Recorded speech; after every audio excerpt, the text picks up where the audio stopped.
పెళ్ళైన ఏ ఆడపిల్లకైనా ఏది ఎలా చేయాలో తెలీదు.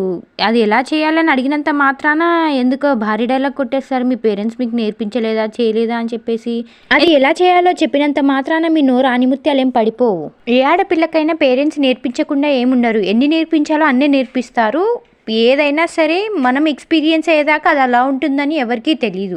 ఎందుకు మీ కూతుర్లకైతే చెప్పలేరా ఏంటి మీరు ఇలా చేయాలి, అలా చేయాలని? మరి కోడళ్ళ విషయాలకు వచ్చేసరికి ఎందుకు అంత ఎగిరి పడతారో అర్థం కాదు అస్సలు. నేనైతే ఒకసారి అడుగుతాను, ఎవరినైనా సరే ఎలా చేయాలని అడిగితే గనక మంచి మర్యాదగా చెప్తే ఓకే. చెప్పకుండా మీ పేరెంట్స్ అట్లా నేర్పలేదా ఇట్లా అన్నారనుకోండి, ఇంకా అక్కడి నుంచే స్టాప్. మళ్ళీ ఇంకోసారి అడిగితే ఒట్టు. అది వచ్చినా రాకపోయినా నేను వదిలేస్తానేమో, కానీ ఇంకోసారి అడగడానికైతే వెళ్ళను.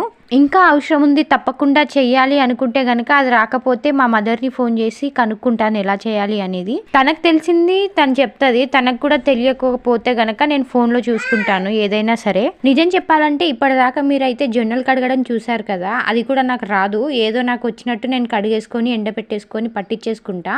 చిన్నప్పుడు ఏదో మా అమ్మ చేస్తున్నప్పుడు చూసాను నేను, అదే గుర్తుకొచ్చి చేసుకుంటానన్నమాట.